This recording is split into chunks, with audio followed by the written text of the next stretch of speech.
The massive alien ship hung in space like a dark mountain made of metal and strange glowing crystals. Admiral Zektar stood on the bridge with his forearms crossed behind his back. His red eyes looked at the small blue planet spinning slowly in the distance. Earth looked so peaceful from here, but Zektar knew better. The humans living on that world were the most dangerous species he had ever encountered. "Admiral, the barrier generators are ready," said his second-in-command. The younger alien's voice shook slightly as he spoke. Everyone knew what they were about to do had never been done before in galactic history. "Good," Zektar replied. His voice was deep and cold like winter wind. "Begin the containment protocol." Jake Morrison gripped the controls of his Earth Defense Force fighter as warning lights flashed all around him. His ship was badly damaged from the battle they had just fought against the alien scouts. Smoke filled his cockpit and sparks flew from broken control panels. Through his cracked viewport, he could see other human ships floating dead in space. The aliens had been too strong and too fast. "All Earth forces, this is command," came a crackling voice through his radio. "Fall back to Luna Base immediately. Unknown energy readings are appearing throughout the system." Jake tried to turn his ship toward the moon, but his engines were failing. That's when he saw them. Massive structures were appearing out of thin air around the entire solar system. They looked like giant walls made of pure energy that stretched from one side of space to the other. The walls were blue and white, and they hummed with a sound that made Jake's teeth hurt. "What in the hell?" Jake whispered as he watched the barriers grow bigger and brighter. Soon they would surround everything. Earth, Mars, Jupiter, all the planets and moons would be trapped inside like animals in a cage. On Mars, Dr. Lisa Carter was working late in her laboratory when every computer screen in the building started flashing red. She was a scientist who studied alien life forms, and she had been trying to understand the strange visitors who had appeared in their system 3 months ago. The aliens claimed to be from something called the Galactic Federation, but they had not been friendly. "Lisa, you need to see this," called her assistant Ben Rogers from across the room. He was pointing at a massive display screen that showed the entire solar system. Bright lines were drawing themselves around the outer edge of their space like someone was building a fence. Lisa felt her heart sink as she realized what was happening. "They're quarantining us," she said quietly. "The whole system. Can they do that?" Ben asked. His face was pale with fear. "They just did," Lisa replied. She had seen this kind of barrier technology in her research. The aliens could build walls in space that nothing could pass through. Not ships, not radio signals, not even light itself if they wanted. Back on Earth, President John Hayes sat in the emergency bunker deep beneath the White House. Military officers and scientists filled the room, and everyone was talking at once. The reports coming in were all the same. Huge energy barriers were surrounding the solar system and cutting off all contact with the outside galaxy. "Sir, we're getting confirmation from all our outer system stations," said General Pete Clark. "The barriers extend beyond Pluto. Nothing is getting in or out." President Hayes stood up slowly. He was an old man who had seen many crises, but nothing like this. "How long do we have before they complete the containment?" 15 minutes at most," replied Dr. Amy Watson from the Space Defense Department. "Once it's finished, we'll be completely isolated. No trade, no communication, no contact with any other world." The president nodded and walked to the communication station. He knew he had to speak to the world before it was too late. Millions of people were watching their screens and waiting for answers that he didn't have. "My fellow humans," he began as cameras broadcast his words across the planet. "We face the greatest challenge in our species' history. The aliens who call themselves the Galactic Federation have decided that humanity is too dangerous to remain in contact with other worlds. They are building a prison around our entire solar system." On Luna Base, Commander Rick Stone watched through the observation dome as the final sections of the barrier locked into place. The energy wall stretched across space like a curtain made of lightning. Everything outside was now cut off from them forever. "It's done," he said to his crew. "We're alone." The lunar base had been humanity's first major step into space. Now it might be their last outpost before the unknown. Rick had fought in 3 wars and explored 2 other star systems, but he had never felt as small as he did right now. "Commander," called Lieutenant Mary Davis from the communications station. "I'm picking up a transmission from the alien fleet. They're broadcasting on all frequencies. Put it through," Rick ordered. Admiral Zektar's image appeared on the main screen. His alien features looked even more frightening in the harsh light of space. "Humans of the Sol system," he began. You have been deemed too unpredictable and dangerous to remain in contact with civilized galactic society. This quarantine will remain in place until your species learns to control its aggressive and chaotic nature. We will return in 200 years to evaluate your progress." The transmission ended and the alien ships began to disappear into hyperspace. Soon they were gone, and humanity was alone behind their energy prison. Dr. Lisa Carter stood on the observation deck of the Mars Research Station and looked up at the barrier that now covered the sky like a roof. The energy field was beautiful in a terrifying way. It shimmered and moved like water, but she knew it was stronger than any material humans had ever created. "What do we do now?" asked Ben, who had joined her at the window. Lisa was quiet for a long time before she answered. "We survive," she said finally. "We learn, we grow, and we make sure that when they come back in 200 years they find something they never expected." President Hayes ended his speech to the world with words that would be remembered for generations. "The aliens think they have caged us, but they have made a mistake. Throughout history, humanity's greatest achievements have come from our darkest hours. When we were trapped in caves, we invented fire. When we were bound to Earth, we built rockets. Now they have given us the ultimate challenge, and we will rise to meet it." As the barrier completed its construction around the solar system, a strange thing happened. Instead of panic and despair, something else began to grow in the hearts of every human alive. It was determination mixed with anger, and seasoned with the kind of stubborn pride that had carried their species from the trees to the stars. The Galactic Federation thought they had solved their human problem, but they had actually created something far more dangerous. They had given humanity a common enemy and 200 years to prepare for war. 50 years had passed since the Great Barrier went up around their solar system, and humanity had not collapsed as the aliens expected. Instead, they had done something that surprised even themselves. They had united like never before in their history. Dr. Alex Chen walked through the massive underground tunnels that stretched beneath the Australian desert for hundreds of miles. The Prometheus project had started as a small research facility, but now it was something much bigger. It was the heart of humanity's secret transformation, and Alex was proud to be part of it.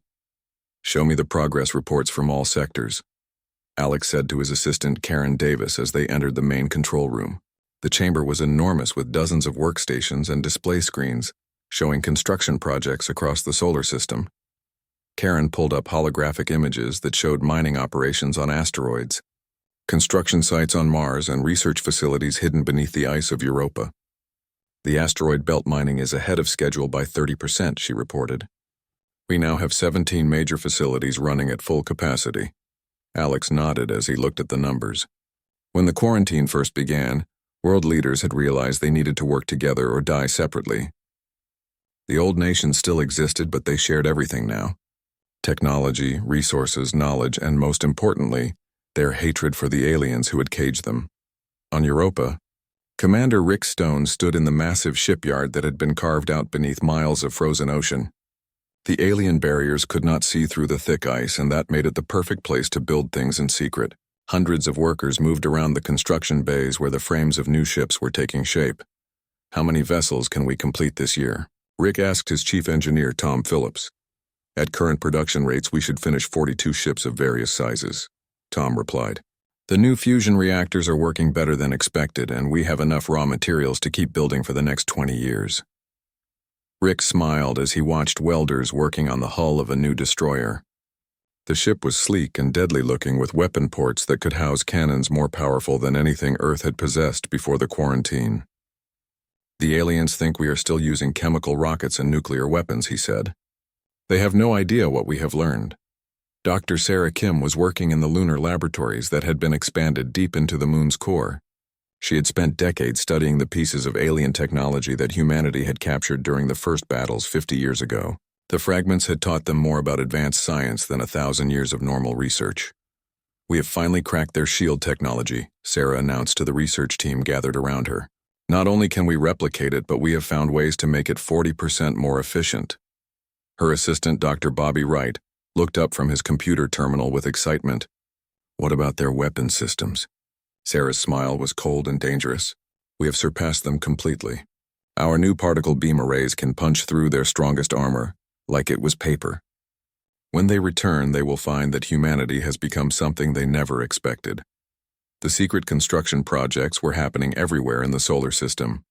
On Mars, engineer Danny Lopez supervised the building of massive underground factories that could produce everything from ammunition to spacecraft parts. The red planet's surface looked the same as always, but beneath the ground lay industrial complexes that rivaled anything Earth had ever built.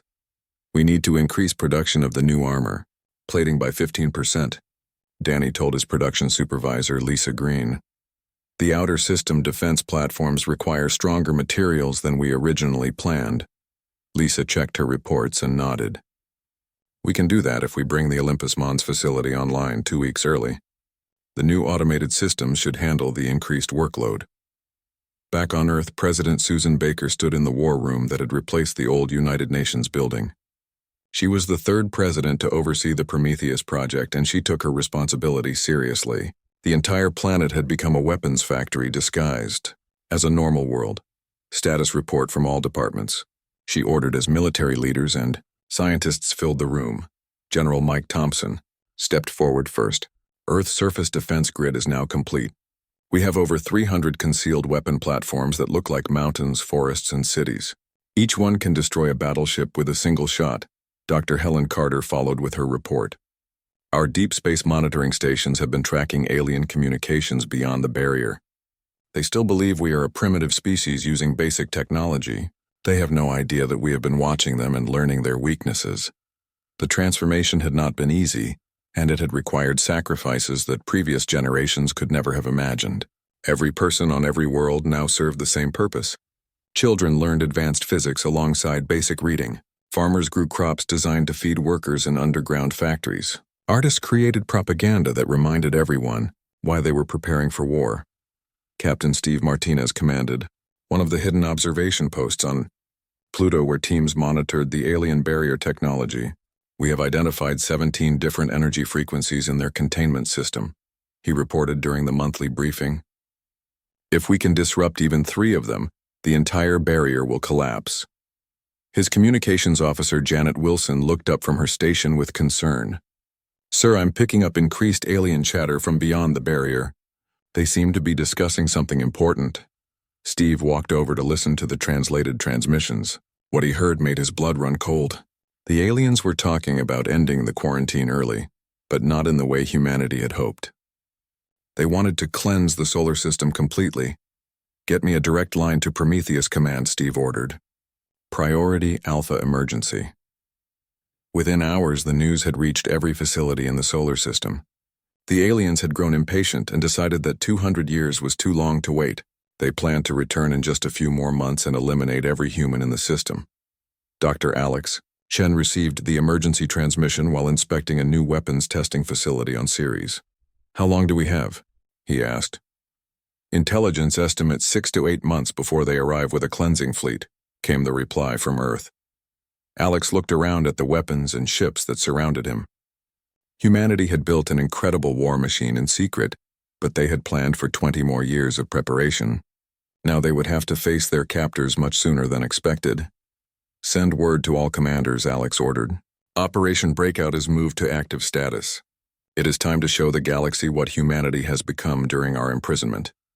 The aliens had made a fatal mistake when they locked humanity away. They had given them a common enemy, unlimited time to prepare, and most importantly, they had made them very, very angry. 120 years had passed since the barriers went up, and the true size of humanity's secret had finally become clear. Fleet Admiral Kate Williams stood on the bridge of the UES Defiance and looked out at a sight that would have terrified the aliens who had imprisoned them. Thousands of warships floated in perfect formation around her flagship, and each one was more advanced than anything the Galactic Federation had ever built. "Status report from all fleet commanders," Kate ordered as she walked across the bridge of her massive dreadnought. The Defiance was over 2 miles long and bristled with weapons that could crack planets in half. Its hull was made from materials that could shift and change shape during battle, and its engines could push it faster than any alien ship. "Outer System Fleet reports all ships ready for combat," came the voice of Commander Dan Miller from his flagship UES Retribution. His fleet was hidden in the dark spaces beyond Pluto, where the alien sensors could never find them. We have 800 vessels of all classes standing by for orders. Asteroid belt forces are in position, reported Captain Amy Foster from inside a hollowed-out asteroid that looked empty from the outside. Her ship UES Vengeance was surrounded by 600 more warships that had been built inside space rocks and mining stations. All stealth systems are functioning perfectly. Kate smiled as more reports came in from commanders scattered throughout the solar system. Inner system defense grid is online, confirmed Admiral Tony Garcia from his command post hidden beneath the Rocky Mountains. Planetary weapon platforms are charged and ready to fire. The numbers were incredible even to Kate, who had helped plan this massive fleet. Over 3,000 ships had been built in complete secrecy during the long years of quarantine. Destroyers that could phase through solid matter and strike without warning. Carriers that could build fighter craft during battle using advanced manufacturing systems. Battleships armed with gravity weapons that could crush enemy vessels like tin cans. Dr. Peter Wright had grown old during the long preparation, but his mind was still sharp as he reviewed intelligence reports in his underground command center. As chief strategist for the human war effort, he knew more about alien technology and tactics than anyone alive. The Federation fleet movements suggest they are planning a standard cleansing operation, he told the assembled commanders via secure communication link. They will bring approximately 50 ships and expect to find primitive humans using chemical rockets and nuclear weapons. Lieutenant Eva Brooks was monitoring alien communications from a hidden listening post on the edge of the solar system. She had spent years learning their languages and understanding their military procedures. Sir, I have intercepted orders from Admiral Zektar himself. He is leading the cleansing fleet personally and expects the operation to be completed in less than 1 day. Kate felt a cold anger rise in her chest as she heard those words. The same alien who had locked them away now planned to murder every human in the system. How long until they arrive? 3 days at most, Eva replied. Their advanced scouts are already approaching the barrier controls. Kate turned to address all fleet commanders on the communication network. All ships prepare for Operation Liberation. We have waited over a century for this moment. The aliens think they are coming to destroy a weak and primitive species, but they will discover they have created their worst nightmare. Hidden throughout the solar system, human commanders received their final orders. Captain Bruce Taylor commanded a squadron of stealth ships that could become invisible to all sensors. His vessels were positioned near the alien barrier generators and ready to disable the prison walls when the time came. Remember, Kate told all her captains, we do not just want to win this battle. We want to send a message to the entire galaxy. Humanity is no longer the species they locked away. We have become something new and dangerous. The alien fleet that approached the solar system was impressive by galactic standards.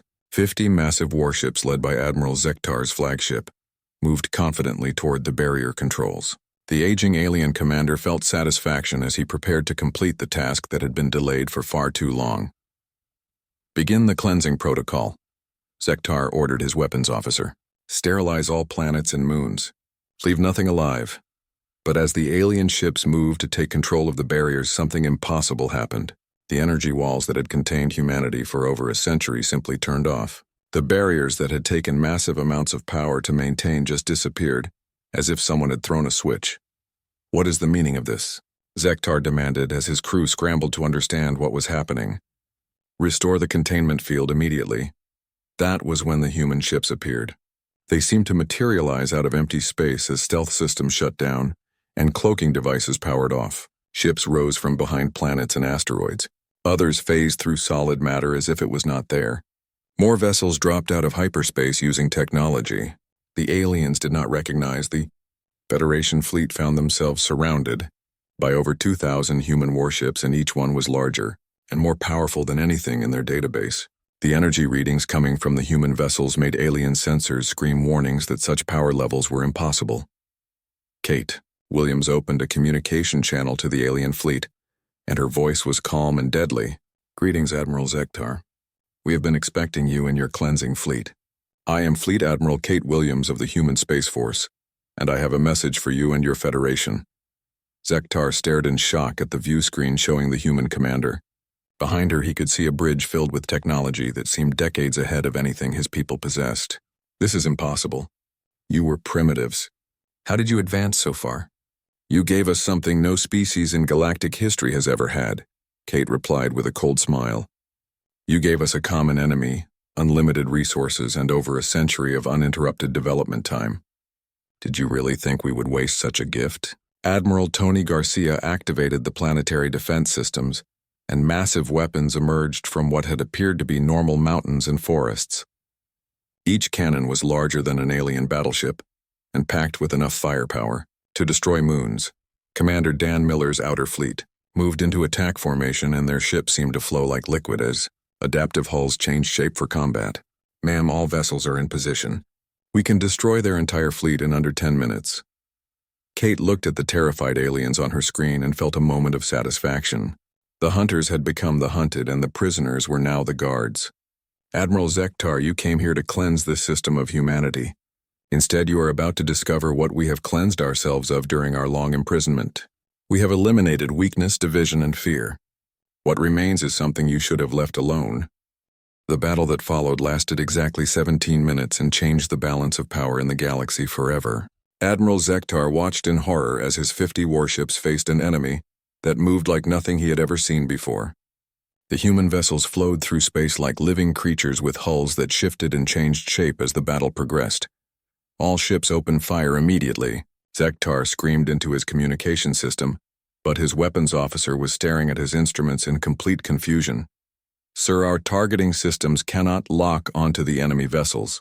The young alien reported with panic in his voice.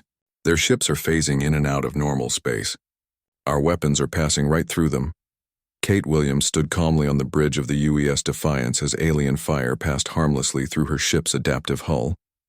The phasing technology that humanity had developed allowed their vessels to become temporarily intangible while still maintaining the ability to fire their own weapons. All fleet commanders, you are cleared to engage, Kate ordered. Show them what we learned during our imprisonment. Captain Amy Foster's ship UES Vengeance materialized directly behind an alien cruiser and fired a single shot from its main cannon. The weapon was not a laser or particle beam, but something far more devastating. It was a gravity pulse that crushed the enemy vessel into a ball of twisted metal in less than 3 seconds. Direct hit on Alien Cruiser 7. Amy reported as she watched the wreckage drift away, moving to next target.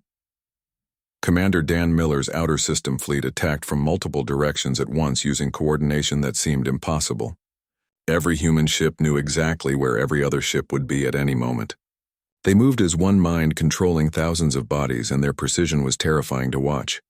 Sir, how are they coordinating so perfectly? Asked Zektar's tactical officer, as he watched human ships weave between alien vessels without a single collision. There is no communication lag and no hesitation in their movements. Zektar had no answer because he did not understand what humanity had become. 2 centuries of unity had created a species that could think and act as one organism. Every human commander shared tactical data instantly through quantum communication networks that operated faster than thought itself. Dr. Sarah Kim watched the battle from her command center deep beneath the lunar surface and smiled with cold satisfaction. Activate the experimental weapons, she ordered her team. Let them see what we have been working on. High above the moon, hidden weapon platforms that looked like communication satellites began to glow with strange energy. These were not normal guns or missiles, but devices that could manipulate the fundamental forces of physics. One platform fired a beam that simply erased a section of an alien battleship from existence. Another shot created a miniature black hole that sucked an enemy destroyer into nothingness. What kind of weapons are those? Gasped Zektar's science officer as he watched his ships disappear in ways that violated everything he knew about combat. They are rewriting the laws of physics. Admiral Tony Garcia activated Earth's surface defenses, and massive cannons emerged from mountains and forests across the planet. Each weapon was the size of a city, and packed with enough power to destroy capital ships with a single shot. The aliens had never seen planetary defense systems on such a scale. Planetary batteries are locked on target, Tony reported to Kate, requesting permission to fire. Fire at will, Kate replied. Show them what happens when you cage an entire species for over a century. The Earth-based weapons fired in perfect synchronization, and their beams reached across hundreds of thousands of miles to strike alien ships with devastating accuracy. The Federation vessels had strong shields, but they were designed to stop normal weapons, not the physics-bending cannons that humanity had created. Captain Bruce, Taylor's stealth squadron struck without warning from positions the aliens never saw coming. His ships could phase through asteroids and planets as if they were made of air, before reappearing behind enemy vessels to deliver killing blows. Stealth attack successful. Bruce reported as another alien ship exploded. Enemy fleet cohesion is breaking down. Admiral Zektar realized that his fleet was being systematically destroyed by an enemy that was centuries ahead of them in technology and tactical thinking. His flagship was the last vessel still capable of fighting, and even it was taking heavy damage from weapons he could not understand. "This is impossible," he said to Kate Williams as her image appeared on his view screen. "You were supposed to be primitives using chemical rockets and atomic weapons. How did you advance so far beyond us?" Kate's expression was colder than the vacuum of space around them. "You made one critical mistake, Admiral. You assumed that locking us away would make us weaker, but instead it made us stronger. You gave us a common purpose and unlimited time to prepare. Every human in this system has spent their entire life getting ready for this moment."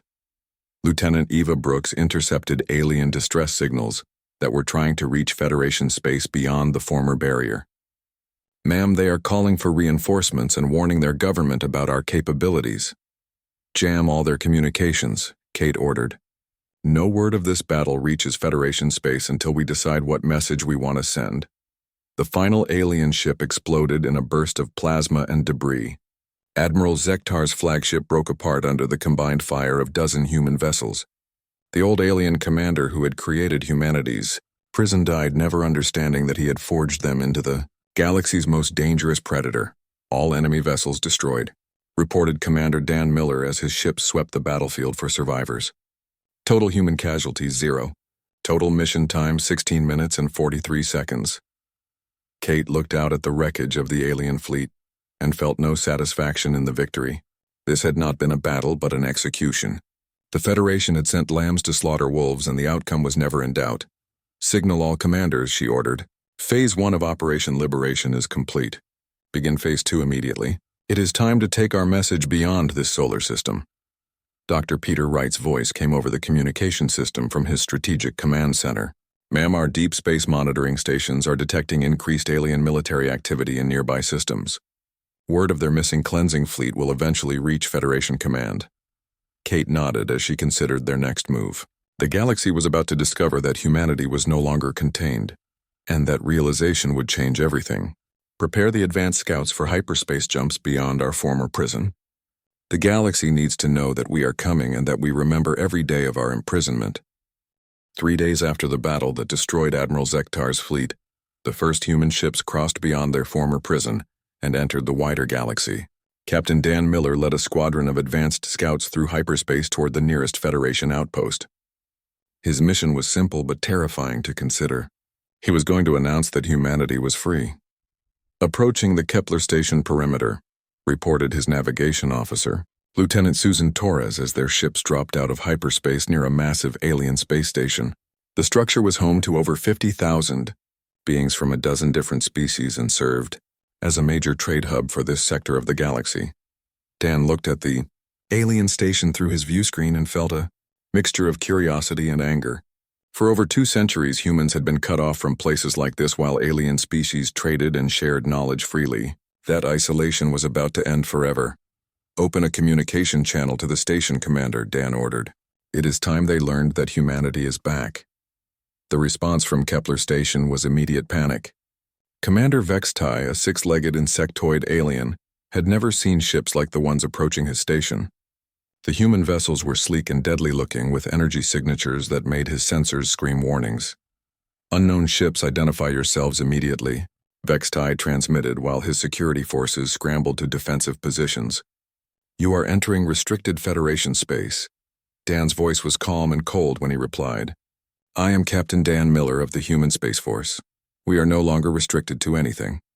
The quarantine is over and we have come to discuss new arrangements with the Galactic Federation." The alien commander felt his insectoid heart freeze with terror. Every being in the galaxy knew about the quarantine that had locked away the dangerous human species over 200 years ago. They were supposed to remain contained until they learned to behave like civilized beings. "That is impossible," Vextai stammered into his communication device. "The barriers around your system cannot be removed without Federation approval." How did you escape? Dan smiled grimly as he remembered the battle 3 days ago. We did not escape, Commander. We broke out. The barriers that held us prisoner for 2 centuries are now scrap metal floating in our home system, along with the fleet that tried to eliminate us. Back in the Sol system, Fleet Admiral Kate Williams was receiving reports from human forces that were spreading across the galaxy like wildfire. Within hours of the first contact at Kepler Station, human ships had appeared at dozens of Federation outposts and colonies. Status report from all expansion fleets. Kate ordered from her command center aboard the UES Defiance. The massive ship now served as the mobile headquarters for humanity's galactic campaign. Alpha Fleet has secured the Centauri trade routes, reported Admiral Tony Garcia from his flagship. All alien vessels are fleeing the system rather than face our ships in combat. Beta Fleet has established monitoring stations in the Vega sector, confirmed Commander Amy Foster. We are intercepting all Federation military communications in that region. Kate nodded with satisfaction as more reports came in. Human technology was so far beyond anything the aliens possessed that entire Federation fleets were retreating rather than fight. The galaxy was learning very quickly that humanity was not the same species that had been locked away. Dr. Alex Chen stood before the emergency session of the Galactic Federation Council in the Great Crystal Chamber where humanity's fate had been decided centuries ago. He was now elderly, but his mind was sharp and his purpose was clear. As humanity's first ambassador to the wider galaxy, he carried a message that would reshape civilization itself. Honored council members, he began as hundreds of alien delegates watched him with fear and fascination. I stand before you not as the primitive human your predecessors imprisoned, but as the representative of what you created through your actions. The council chamber buzzed with nervous conversation as aliens spoke in dozens of different languages. They had all heard the reports of human ships appearing throughout Federation space with technology that seemed impossible. Council leader Thisara, an ancient being whose species had founded the Federation thousands of years ago, raised one of her 4 hands for silence. Human Chen, the quarantine was put in place for the safety of all galactic civilizations. Your species was deemed too unpredictable and violent to interact with peaceful worlds. Alex's expression hardened as he remembered the stories his grandfather had told him about the day the barriers went up. You locked us away because you feared what we might become if left free. Your fear was justified, but your solution created exactly what you were trying to prevent. Behind him, holographic displays showed the impossible truth of what humanity had accomplished during their imprisonment. Colonies spreading at incredible speed across multiple star systems. Industrial capacity that dwarfed entire Federation member worlds. A unified military force that had never known defeat. We spent 2 centuries preparing for your return, Alex continued. Every human child was educated in advanced sciences. Every world became a fortress. Every day of our isolation made us stronger and more determined. You wanted to contain us, but instead you forged us into something beyond your worst nightmares. Captain Bruce Taylor's stealth fleet had penetrated deep into Federation core worlds, and his reports were causing panic among alien military commanders. Ma'am, we have confirmed that their defense fleets are using the same technology and tactics they had 200 years ago. They have not advanced at all while we have evolved beyond their understanding. Kate Williams listened to the intelligence reports and realized the full scope of their advantage. The Federation had grown complacent during the long peace. Their technology had stagnated while humanity burned with the need to surpass their captors. Prepare the demonstration fleet, Kate ordered. It is time to show the galaxy exactly what they are dealing with. Dr. Peter Wright's strategic analysis had predicted this moment perfectly. The Federation believed they had contained a problem, but they created a revolution. Every human alive knows why we were imprisoned and what we sacrificed to break free. They have given us the ultimate motivation for conquest. The demonstration came 3 weeks later, when a human fleet appeared in orbit around the Federation capital world. The ships were unlike anything the galaxy had ever seen. Vessels that could phase through matter, weapons that manipulated gravity itself, and defensive systems that made the ships nearly indestructible. Council leader Thisara watched from her office as the human fleet hung in space above her world, like dark angels of judgment. The energy readings coming from those ships could level continents if they chose to fire. Alex Chen's final transmission to the Federation government was broadcast across the entire galaxy. For 200 years you held us prisoner because you thought we were dangerous. You were right to fear us, but wrong to cage us. We have returned not as the species you locked away, but as your new masters. The galaxy has a new order now, and humanity sits at its head.